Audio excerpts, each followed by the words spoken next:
sacrificou o Cristo.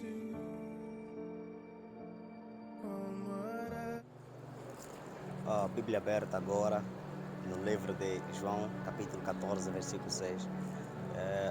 Lá tem uma passagem bíblica que diz assim: Eu sou o caminho, a verdade e a vida. Jesus, ao declarar essas palavras para os discípulos, ele estava a dizer de que vocês na verdade não creram em vão. Vocês na verdade estão crendo da maneira certa.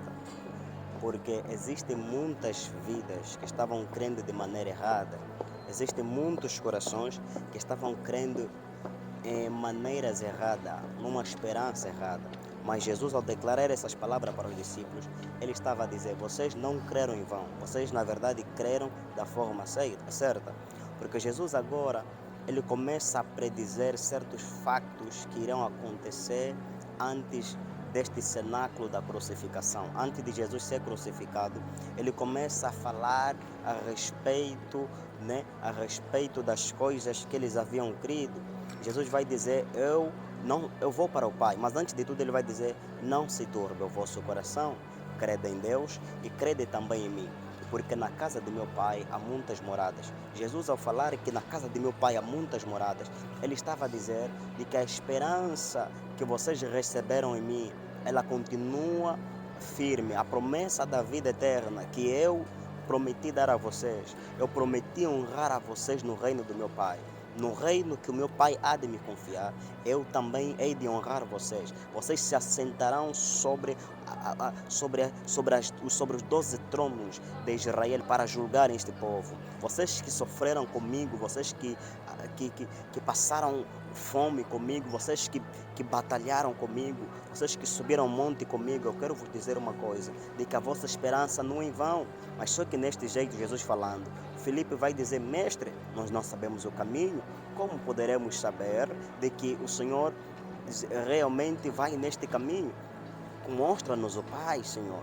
Então Filipe, ao perguntar essa palavra para Jesus, de que Jesus lhe mostrasse o Pai, Jesus lhe dá uma revelação muito poderosa. Você não está a acreditar que quem vê o Pai, quem me vê a mim, vê o Pai, porque tudo que eu falo, não falo de mim, é do Pai, é de Pai. Então, falando aquelas palavras, Jesus estava a dizer para os discípulos que o Pai está aqui em mim e eu estou no Pai. Nós somos um na essência. Nós somos um na essência. Nós trabalhamos em coinonia. Ninguém faz uma coisa fora de si. Tudo que nós fazemos está em concordância com aquilo que nós queremos realizar. E o propósito primário de Deus, ao enviar a Cristo, era trazer salvação sobre a terra. A Bíblia diz que o Verbo se fez carne e habitou no nosso meio, só que os homens amaram as trevas mais do que a luz. Sim, e Cristo disse: mas a todos quanto receberam, deu-lhes o poder para serem feitos filhos de Deus. Jesus, ao dizer que eu sou a verdade, eu sou o caminho, eu sou a vida, a ousadia de Jesus é muito impactante nesse momento, porque ele está a declarar de maneira certa e direita de que outros caminhos não salvam o homem. Jesus está a dizer de que outro tipo de fé não salva ninguém. Outro tipo de vida que as pessoas têm se inspirado não salva ninguém. Outros caminhos não conduzem à vida, porque a vida verdadeira que eles necessitavam receber estava na pessoa de quê? Estava na pessoa de Cristo. Cristo, ao anunciar essas palavras, ele está a dizer: não existem outros caminhos que podem salvar o homem a não ser o meu caminho, o meu jeito. Não existe outro jeito do homem ser salvo. Não existe outra maneira, não existe outra invenção. Não. A única verdade que liberta o homem é Jesus. Verdade é uma pessoa e essa pessoa se chama Jesus. Jesus é a verdade de Deus enviada para o mundo. Jesus é a revelação de Deus para o mundo. E se nós crermos de facto nele, nós seremos salvos. Então nós precisamos sinceramente atentar para o chamado da cruz. Nós precisamos atentar para a redenção do Calvário. Nós precisamos atentar para o sacrifício expiatório de Cristo na cruz. Nós precisamos atentar para a obra consumada na cruz. E quando Cristo consumou a obra, ele disse: Tetelestai. Agora o caminho está aberto. Agora não há mais obstáculos. Agora o véu do templo se rasgou de cima para baixo. O véu do templo, esse véu era o impedimento, era o obstáculo que fazia com que os homens não pudessem se aproximar de Deus. Esse véu, em outras maneiras, era também o pecado que trazia impedimento entre Deus e os homens foi quebrado. Quando Cristo verteu o sangue, quando ele dá o brado sobre aquele madeiro e disse: Deus meu, por que me desamparaste? Ele estava dando uma sequência de cumprimentos nele ao bradar sobre aquele madeiro, porque está escrito em Levítico capítulo 11, capítulo 17, verso 11, parte C, de que apenas o sangue pode tirar o pecado do homem, ou seja, apenas a vida pode tirar o pecado do homem. E Hebreus vai nos falar que era impossível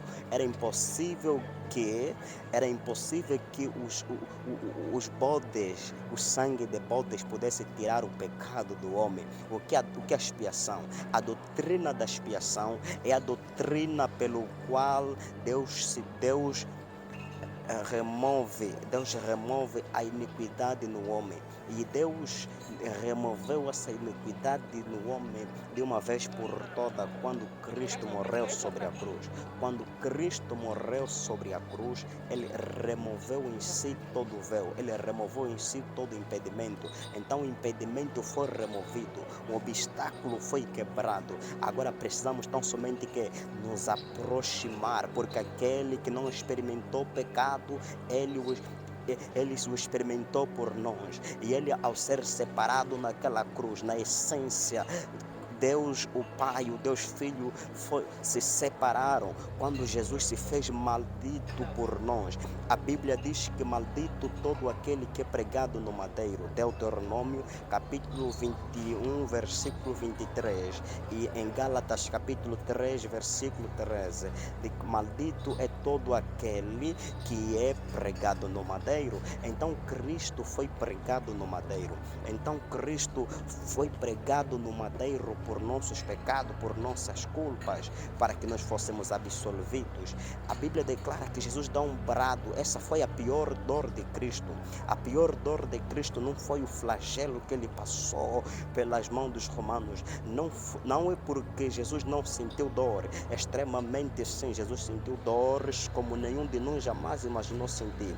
Mas a pior dor foi essa, quando ele se separou na essência por um momento de Deus o Pai, de Deus Espírito Santo. Quando ele se separa, ele grita o que está escrito em Salmos 22: Deus meu, por que me desamparaste? Aí Jesus havia sido desamparado porque se tornou maldito porque por mim, por você, maldito pelos nossos pecados. E quando ele se torna maldição, Deus o Pai se afasta, mas ele rende nas mãos do Pai o seu Espírito.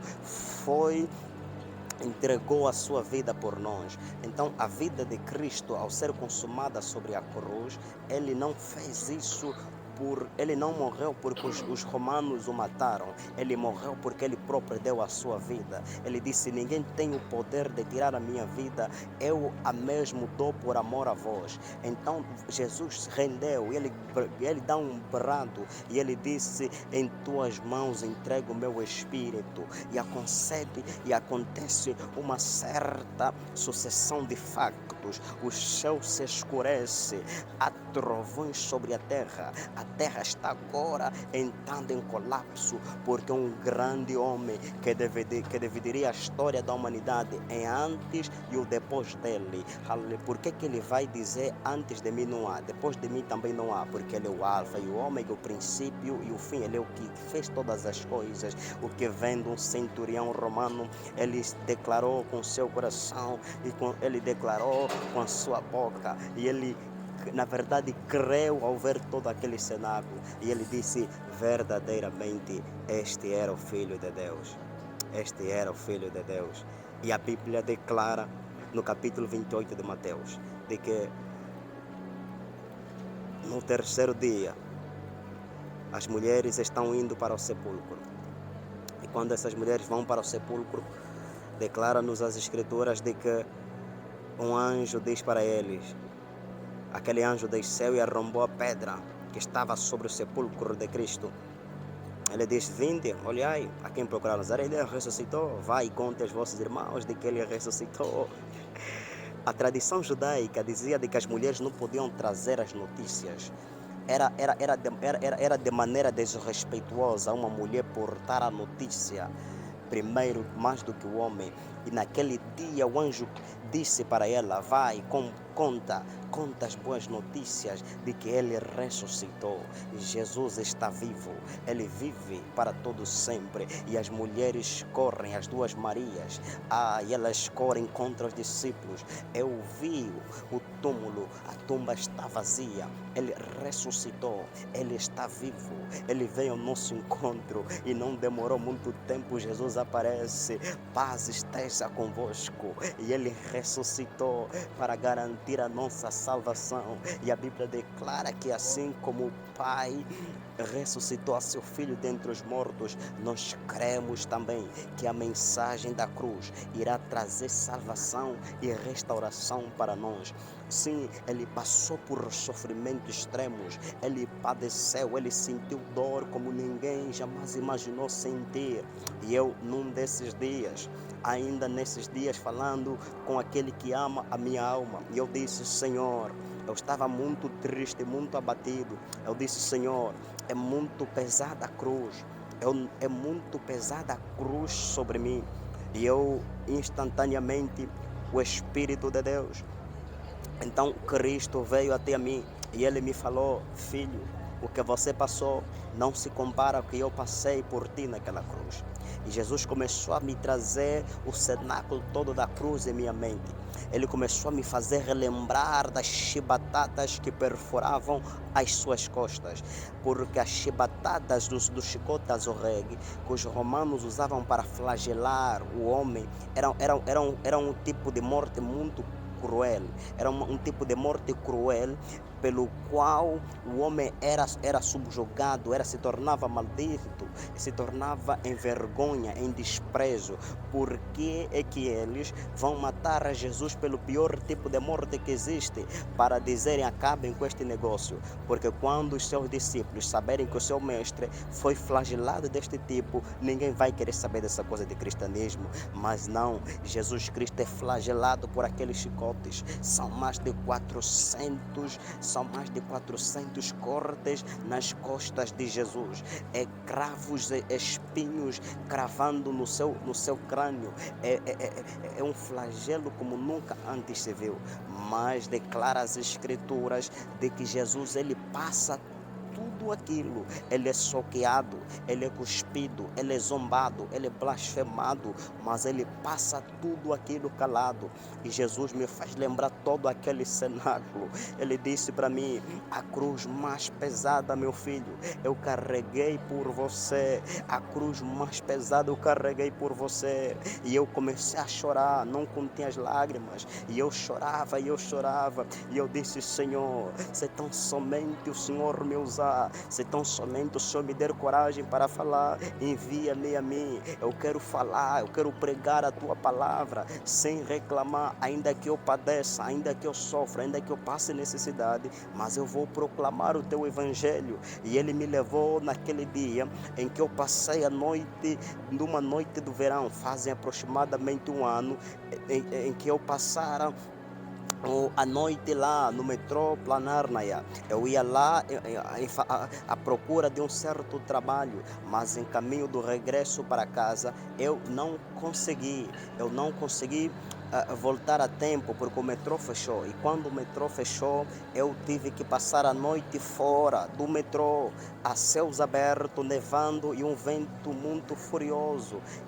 Um vento muito furioso que dava de uma maneira muito forte e eu fui tentado em tudo, mas eu sentei lá e eu chorava dentro de mim e eu ficava assim muito, mas muito perplexo mas eu sofria tudo aquilo calado e eu me lembro que estava lá comigo também um bêbado.